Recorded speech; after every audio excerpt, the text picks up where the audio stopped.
যখন শরাব খায়, হাদিসে পাকে আসছে শরাব খাওয়ার পরে, মদ খাওয়ার পরে 40 দিন পর্যন্ত তার ইবাদত আল্লাহর কাছে পৌঁছবে না, কবুল হবে না।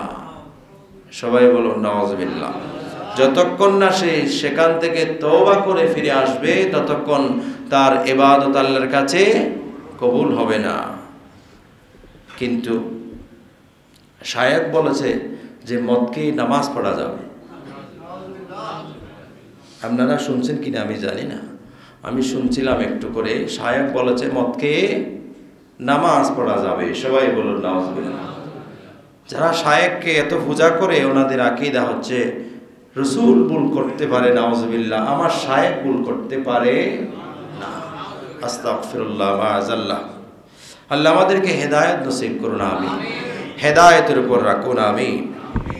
যারা যেখানে বসবাস করেন আপনার পরিবারকে, আপনার সন্তানদেরকে উপযুক্ত হলে সন্তানদের জন্য বিয়ের ব্যবস্থা করবেন, মেয়েদের জন্য বিয়ে শাদীর ব্যবস্থা করতে হবে। আল্লাহর হাবিব বলল, ইয়া মাশারাশ শাবাব মান ইসতাতা মিনকুমুল বাতা, হে যুবক, তোমাদের যখন যদি সাধ্য থাকে, সামর্থ্য থাকবে, তখন তোমরা বিয়ে করো, তখন তোমরা বিয়ে করো। বিয়ে করলে কি হবে?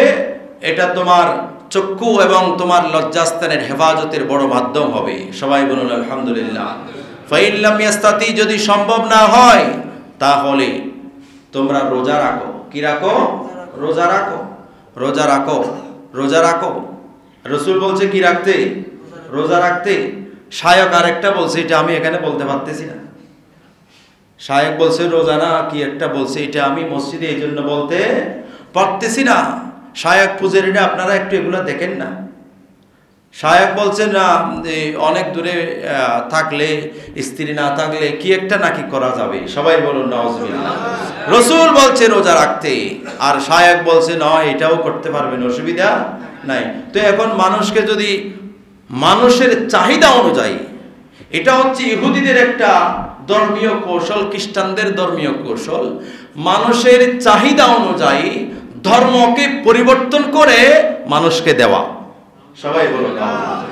মানুষের শাহাওয়াত অনুযায়ী, শাহাওয়াত অন্তরের কুপ্রবৃত্তি অনুযায়ী, অন্তরের কুপ্রবৃত্তি শাহাওয়াত প্রবৃত্তি অনুযায়ী মানুষকে ধর্মীয় বিধিবিধানকে পরিবর্তন করে মানুষের কাছে দেওয়া, এটা হচ্ছে ইহুদি খ্রিস্টানের একটা রেওয়াজ, যেটা আমাদের অনেক শায়েখদের কাছে চলে আসছে। সবাই বলুন নাউজুবিল্লাহ।